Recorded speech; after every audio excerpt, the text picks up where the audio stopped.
Happy Hanukkah, Jenny.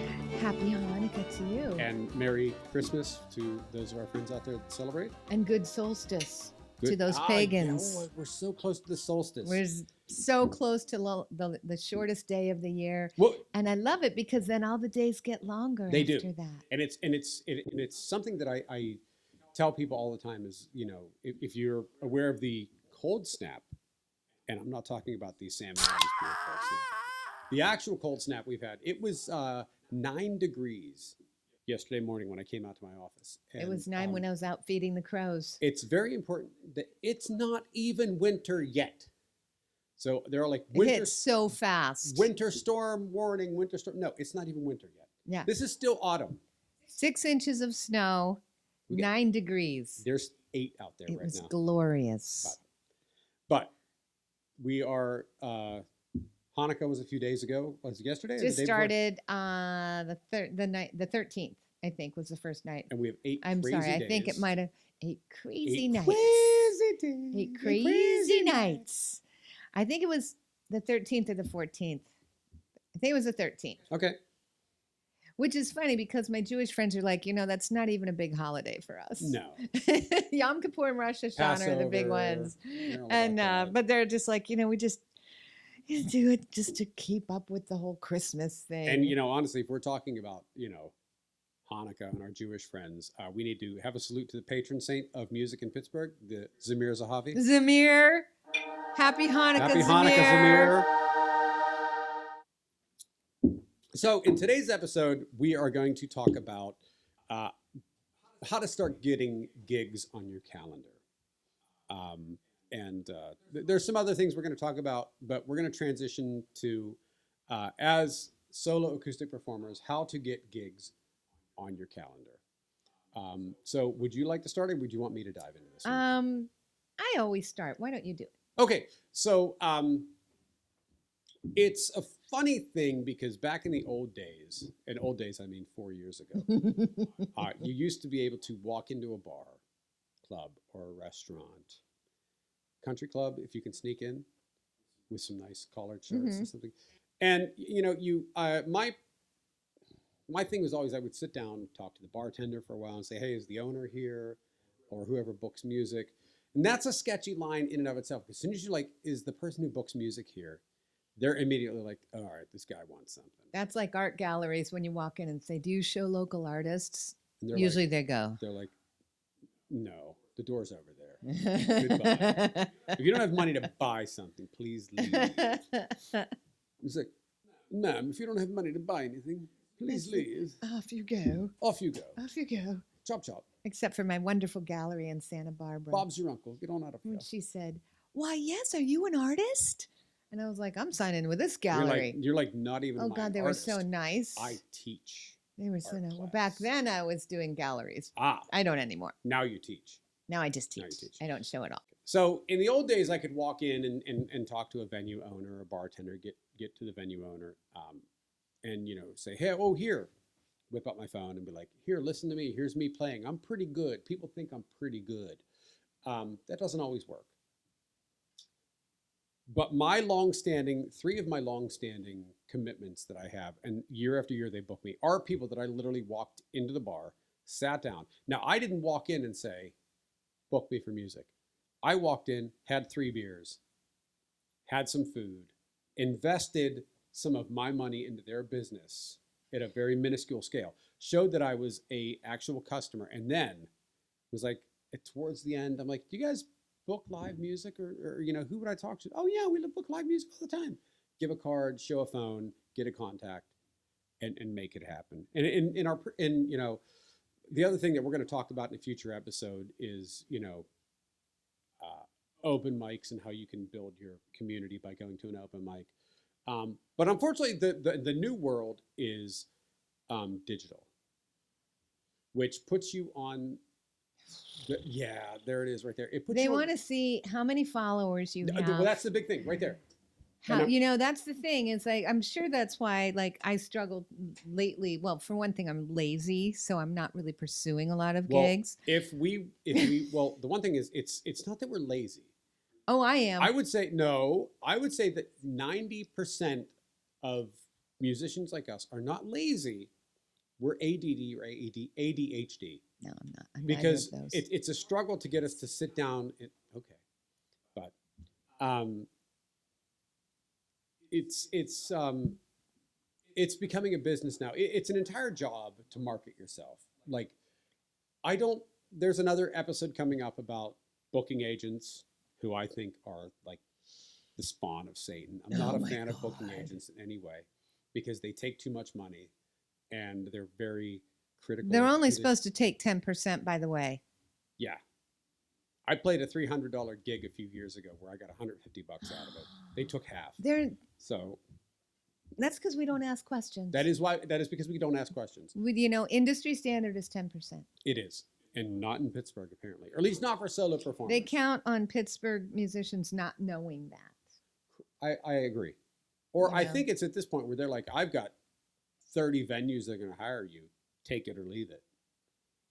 And fortunately for me, I'm successful enough in my actual day career that I don't have to go out and struggle to book gigs. But if I wasn't, it's bad out there. They want you to submit online, and as you said, which I didn't think of when I thought about this, is they want to know how many people you're going to bring Yep. into the bar. They want to see a ton of Facebook activity. They want to see a ton of Instagram activity. They want to see videos. They want to see a ton of followers, a ton of engagement and comment. So a lot of, it's not even music, like a lot, like Etsy does that. The Etsy platform for a long time was pushing blogs and they've scaled back on that. Okay. They've realized that their strongest sellers are like, we're not going to do that. I'm just going to make my stuff. I'm going to put it up. I'm not doing a blog. I'm not doing all the stuff you want me to do to promote you, the platform. But it's a big thing. Like they want to, but with music, yeah, they want to see what your Instagram activity and following is. They want to see your Facebook following. Do you have a website? Do you have a web page? No, it's expensive. I'm not doing it. I could. And there's some really great venues where they're like, we want to see a website. We want to see that you're serious. I'm not. I'm not. There was a time, but I'm not anymore. You have a wonderful website. Jane does too, and it looks great. And good venues want to see that, understandably. And I think that's legitimate and fair. So we will talk about this off camera. I'm happy to build a website for you. I spent a lot of time in the digital realm with editing and building. Oh, that's beautiful work. And I'm comfortable enough to where I think I could confidently build you a fairly comprehensive website. Oh, that's very to showcase your work. But getting back on topic is to transition from open mics to getting the gigs is essentially meeting the right people. And you will have people that will give you the connections that say, I know this person who owns a venue. They're looking for acoustic performers. Talk to them. Or the other thing is you got to be brave and go out and just, like I used to take a whole day off work. Oh, I do. I would take a day off work and be like, all right, I'm going to take today off and I'm going bar hopping. That's work.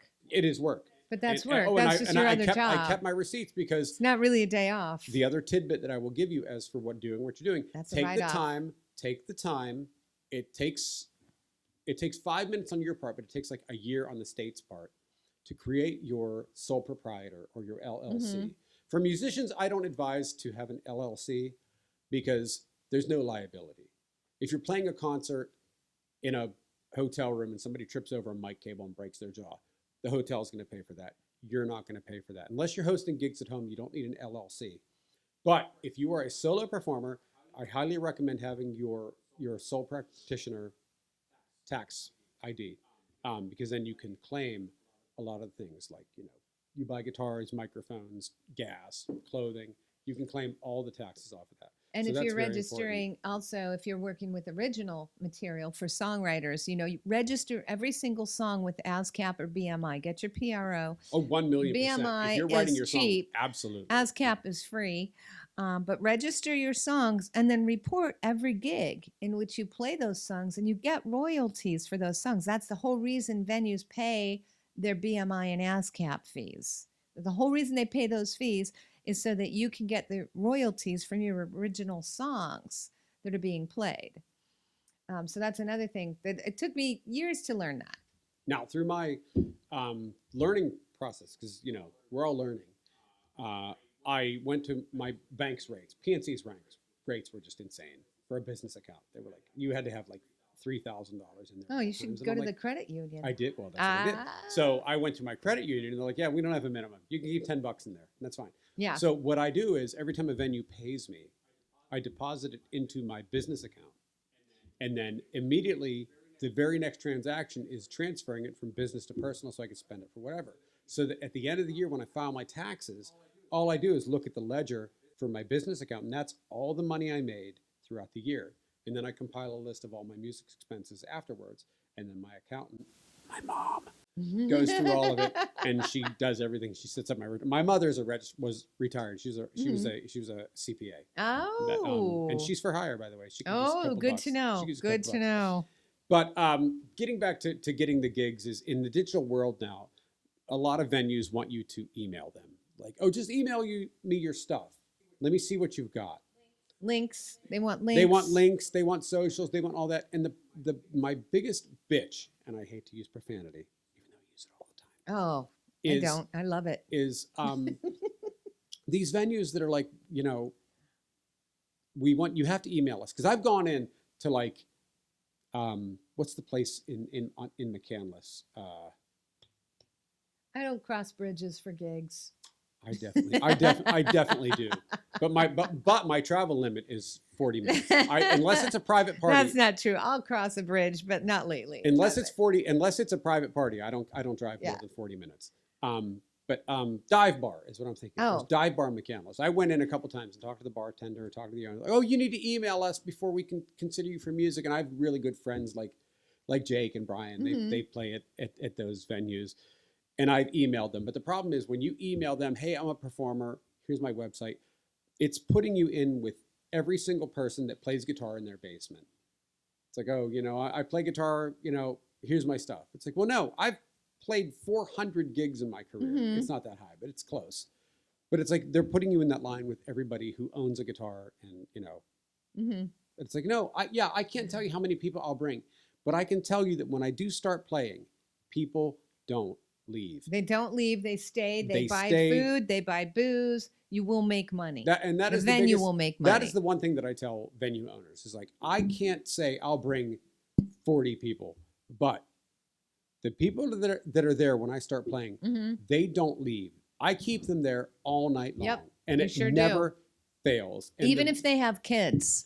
Oh, absolutely. Even if they have kids. Remember the little girl that wanted to dance with me at Bubba's? I do. Brooklyn. She was adorable. We danced like for an hour. I was exhausted. I have still on my wall a note that was written to me by one of the little girls that used to come and see me play at Bubba's. And it's a handwritten note that says, Scott, you are the greatest. I'll put it right up here. Aww. But it's like, Scott, you are the greatest singer and performer.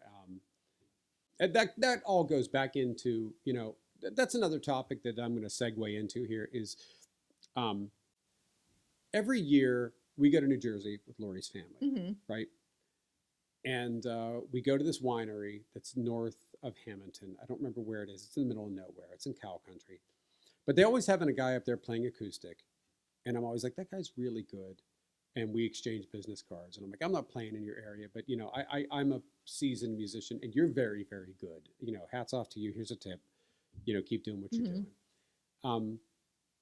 But it's very basic acoustic music. Like he knows the favorites, he plays them, moves on. No audience is really going to remember the guy that just sat up there and played 10 hits and then left. But it's very important as somebody who does acoustic and performing that you connect with your audience, which is your venue owners or your people that book music are going to recognize that. Yeah. That you walk in and you're like, hey, what do you want to hear? Who's your like the closest table to me? And we talked about this in episode 1 that I was labeled the class clown because I wasn't afraid to talk out of place. And that's a quality that you need to have.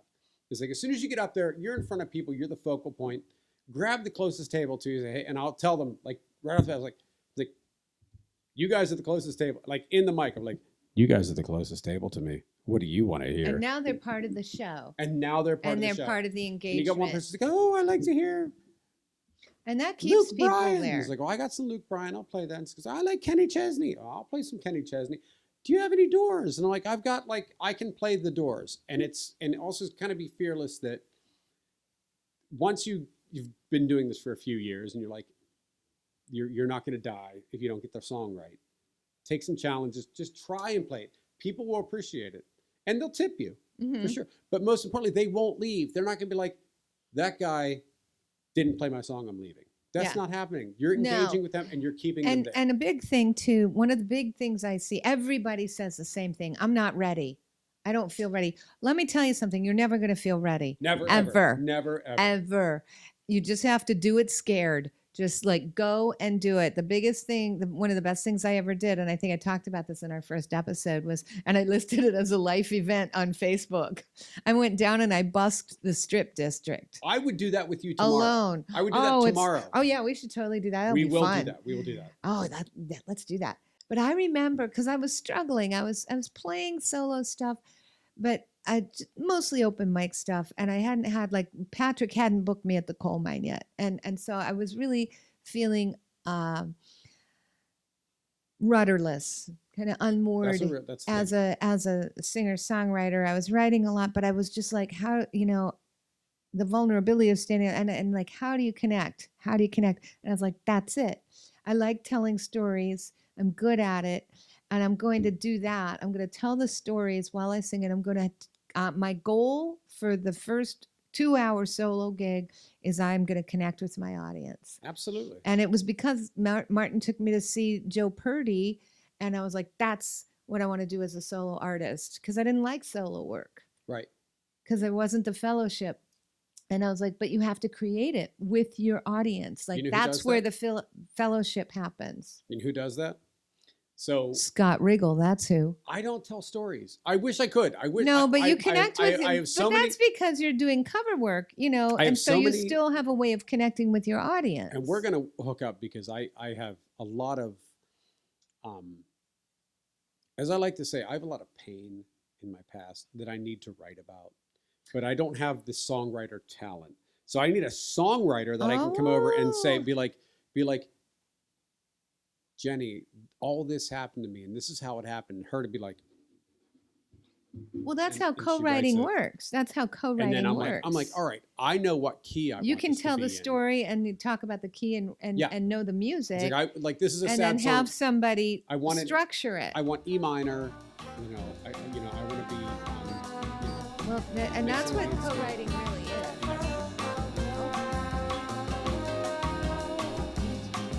So each segment, we're just like more and more heavy lidded. It's every time we take a break and come back, it's like. And another thing, Scott. This is what I wanted to say. That's it. Just kidding. The viewers are like, there was way more whiskey in that bottle in the last segment than there is now. What have they been doing? It's like, literally, we've been doing this same thing, just off camera. Just off camera, because we could never stop talking about this stuff. And doing a bang-up rendition of the rape song. That's right. Everyone's favorite date Christmas song, "Baby It's Cold Outside." I think politically correct, we say the SA song. Oh, sexual assault song. You can't say the R word anymore. You have to say sexually assault. Oh, really? Yes. Oh, see, that's kind of like George Carlin's take on, remember when George Carlin was just like, you know what? We're like sugarcoating everything. Now it's called PTSD, but it used to be called shell shock. And the reason it was called shell shock is because when you articulate it. It was shell shock. And it was also. Combat fatigue. Yep. Post-traumatic stress disorder. But 4 words. And shell shock is onomatopoeia, isn't it? It's onomatopoeia is when the word sounds like the thing that it is. Like tweet, tweet, tweet, tweet, well, tweet. When he did that, he said shell shock. He went like this. He went shell shock. That's right. Shell shock. It was like a big deal. Yeah, and he was right. Okay, so back to so we were talking about our how final topic is when to walk away from a gig. Oh yes. And that's a difficult one that we've all had to do. And if you're a budding performer, and I know I do this while we're doing this, I look at the cameras and I'm like, if you were a budding acoustic performer, like I'm some pariah to give you advice on how No, to I be think you're in a an perfect. acoustic No, performer. Because I know people who are I way think you're in a more. great position to give advice. You've been doing it a long time now. I have. You're a busy guy. You have a lot of gigs. Well, I like to And tell you've learned people. a lot of stuff. And if you can impart if you can save some of the people who are starting out Get that. the pain Mhm. of what you had to learn the hard way, that's the whole point of teaching. And that's what I like absolutely about true. There's a that. I'm lot just that I like, learned look, the hard way. you don't have to learn the way I did. Like, let's just So, like lesson 1 of learning the hard way is when the waitress walks up and says, "Can you turn it down just a little bit?" Take her at her word. Turn it down a very, very little bit. I don't feel like I'm somebody who should give advice to people on how to do what we do, because there are people like Brian Belanzi or Jake Rubenstein who gig like 4 to 5 times a week. They're super Jane. busy, and Jane West, and they're so all the time, man. they're so busy and so successful. But like I said, I'm confident in my daytime career, because for those of you that do acoustic music as your sole source of income, I take my hat off to you, because I couldn't do it. I'm comfortable enough to wear 2 or 3 gigs a month, preferably 3 to 4. Cat tag is showing. Damn that thing. 2 to 3 gigs, or 3 to 4 preferably, is enough. Excuse me. Now, come summertime, that You'll be picks up. busy Yeah, you'll be all the busy. time. I'll be busy, but there's always going to be musicians that are I don't want to say more successful, but that are busier than you. Busier. And it goes back to the old idiom, which I made. It's like there's a few things that I'm going to have burned into the walls here as quotes. I'm like that whole wall is going to be all quotes, and one of them is comparison is the thief of joy. Oh, And I firmly it's believe that, true. because if you follow our social media credence that we're all embroiled in, and it's hard to escape, you're going to become friends with people that you play music with, and you're going to be like, "F that guy. They're He's gigging all the Yeah, he time. plays. Listen to his Where is he recording. getting all these gigs? He sounds like he should be in fucking Nashville. That guy's amazing. Him." But it's like you have to get past that, because if you compare yourself to other artists, you're always going to be depressed. There's never going to be an opportunity where you're going to be like, "I'm way better than that guy," because the second you do that, you feel bad. You can aspire instead. You can aspire. So instead of comparing, you can look at what somebody's doing and aspire to be that. Take notes. And the thing is, the person you want to be like is almost always more than happy Mhm. to tell you how they did it. Like if you find somebody Jane has hooked me up, Jane West. Jane West needs to be in the next oh my podcast. God. We'll get Talk her- about a we'll get her- golden voice. As I discussed before, we'll get her and the other person, and and Jane we'll have crazy gig and stories. Jane runs every third Wednesday of the month. She hosts an open mic at Arsenal Cider House in Dormont, and she plays a good half an hour. And her voice is just incredible. But if you get a chance to go out and see Jane West, she's the female equivalent of Scott. She is an incredible cover artist. She's a great guitar player and an amazing singer. I disagree. I totally disagree. That what? She's not the equivalent of me. I'm Oh, fat. I I'm think going bald. If you were a I'm dude, not very if Jane attractive. was a dude, she'd be you. No, You both are great singers. Jane is a very You're attractive the same person. age. You're well. I will I tell look her like- you I said look that. like It'll I make crawled her out of a feel gutter. very good. I disagree, but I'm hideous. oh my God. Don't There he look- goes. There he goes Don't with the look at negative. me. There he Don't goes look with the at negative me. self-talk. Don't Okay, look at me. this is okay, Scott. You're handsome. That's what he's going for right now. He's just like fishing. Anyway. No, but she's a wonderful singer and she's a wonderful performer, and she's like you in that she her repertoire is insane and she can sing absolutely anything. Yes, she can. Like you. So, if I may, what makes you want to walk away? Ah, From a yes. gig. Back to our topic. Back to our subject at hand. So when you watch the end of this, you're going to see a credit that says produced by, directed by. That's me. So as a producer, He needs to keep us on topic. What would make you walk away from a Um, gig? And I'd like to get Matt to come in here and sit with us when we do this next time, and he can keep us on topic. If I'm put in a position of defending my worth, I've stopped As doing a woman in the arts, I've stopped doing that. As a woman in the arts, I used to have to defend why I was charging what I was charging. Okay. And I would, or I felt like I did. Even if people didn't ask me to, I felt like I had to. And I'd be like, well, I have 40 years experience and blah, blah, blah, blah. I don't do that anymore. And I just told a young woman,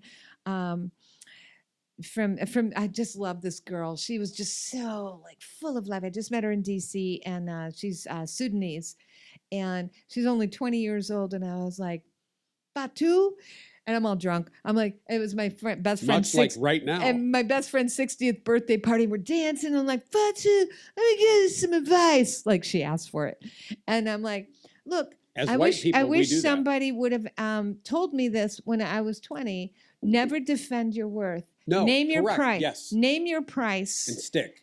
and shut up. Yes. This is what I charge. And if you look at me like I'm crazy or whatever, that's fine. But this is what I charge. And you helped me with that. You said, this is my price for Bottom 2 to 3 line. hours.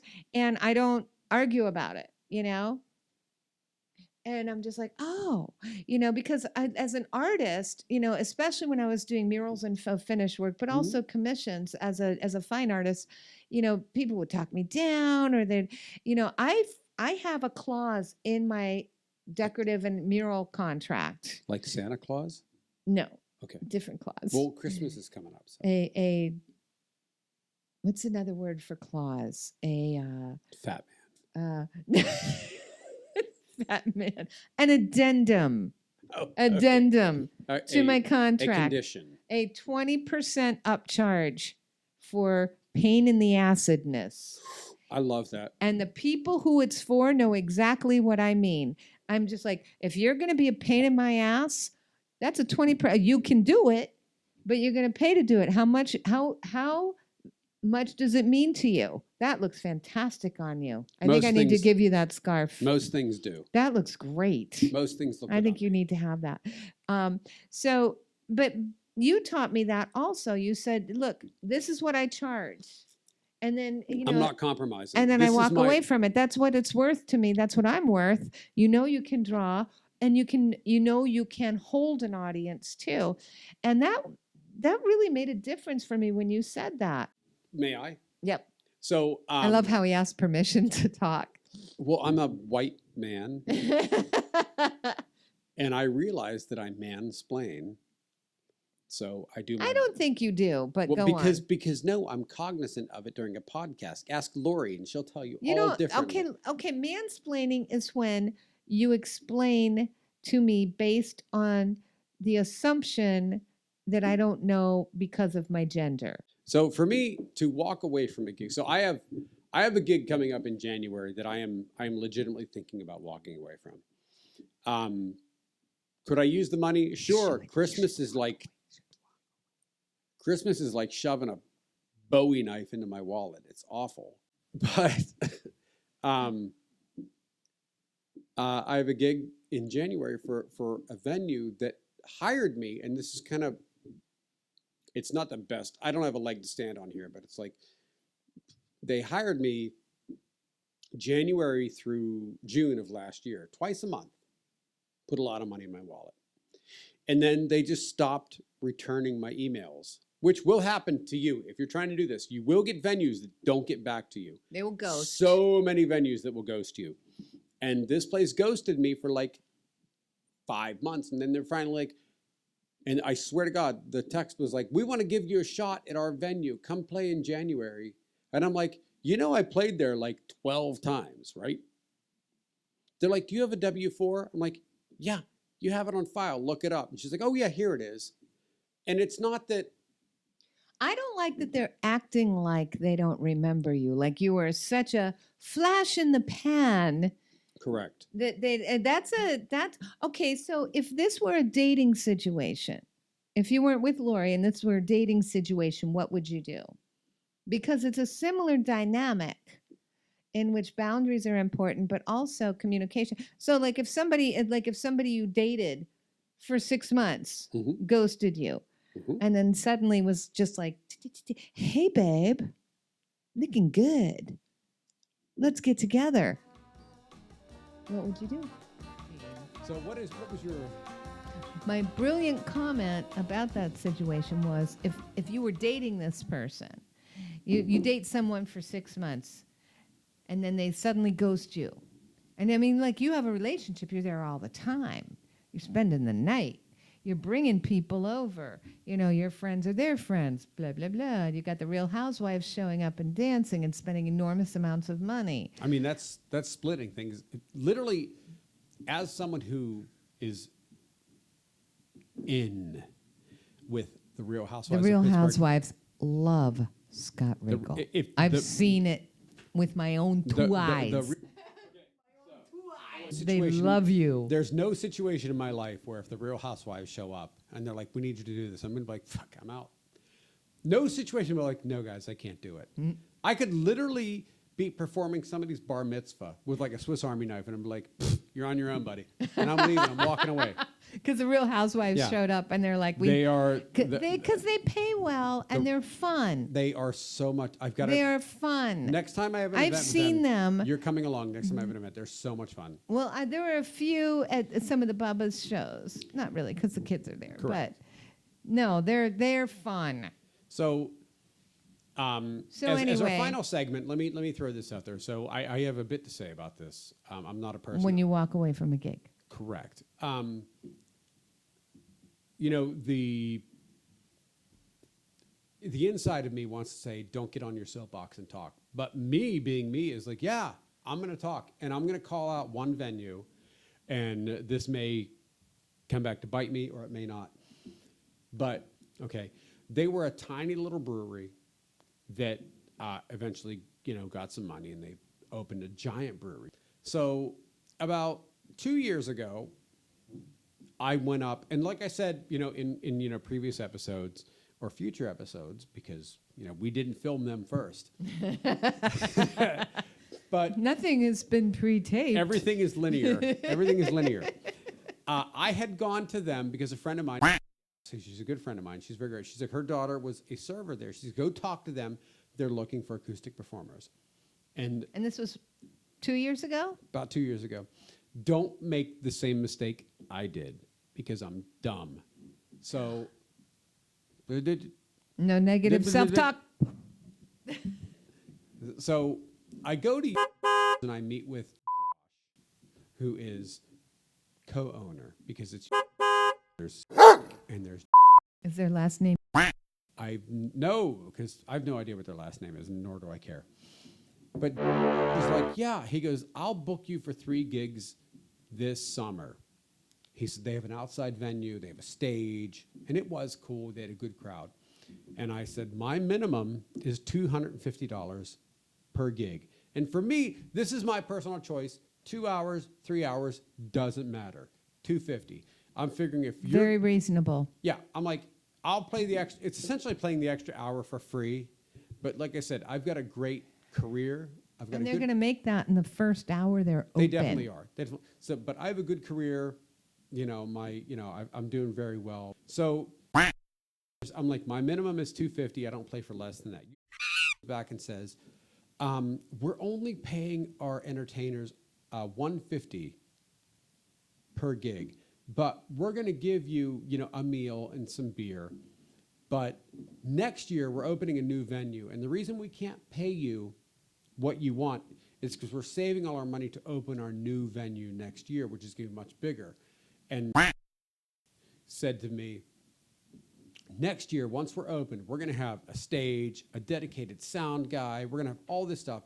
We're going to pay you more than what you're asking for, and it's going to be a great gig. So if you can just stick with us this year for these 3 gigs for a reduced amount, next year we're going to make it up to you. And I'm like, okay, I'm a nice guy. I'll do it, okay? So I play 3 gigs. I hope you ate and drank a ton. I had 2 beers and a dozen wings each time. My favorite food in the world is chicken wings. He talks about them all the time. What did you eat for dinner tonight? Your chicken wings. Who made them? They were fantastic. Thank you very much. I made them. I and then he warmed them and crisped them on the wood stove. On the wood stove. So I play these gigs. They do pretty well. The next year rolls around. It's like January, February, something like that. I get an email from. He says, "Hey Scott, I've got your name on my list to play this year. What are your rates?" It is an email, so he knows your rates. You already told him. Correct. I've met him several times. He sat and watched me play and said, "Dude, you're awesome. Thanks so much for playing." But then I get this email from him saying, "Scott, what are your rates for this year?" And I'm like, "We talked about this. You gave me a reduced rate for last year because you were building your new venue. This year, my rates are a minimum of $250 for 3 hours." He replies to me, and I actually, let me backtrack. I had sent him video. I'm like, "Here's me playing." And here's the crowd. Yeah, and here's the crowd staying and spending enjoying it. money. Right. Which is another like off-topic tip. If you are a solo performer, take your phone, buy a tripod, record your performances, save them somewhere. They will help you in the end. Trust me. So I send him all this.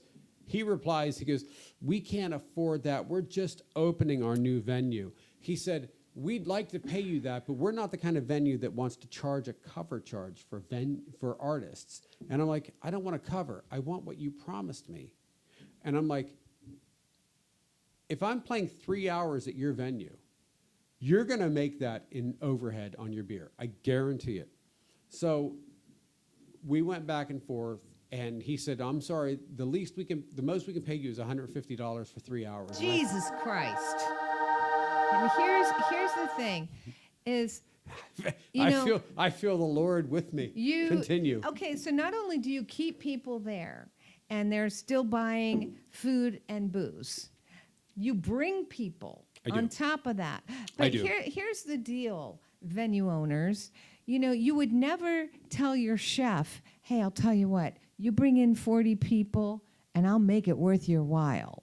You never tell your servers, "Hey, you pack the place and we'll talk about paying you." You just need to budget. And a lot of my friends who own venues are like, "No, we just budget in for music." The bottom line for tonight's episode is, if you don't feel like it's a good fit for you, don't be afraid to say no. There's more gigs coming. Keep your socials up. Not a single venue is so powerful that they can ruin you. That is correct. They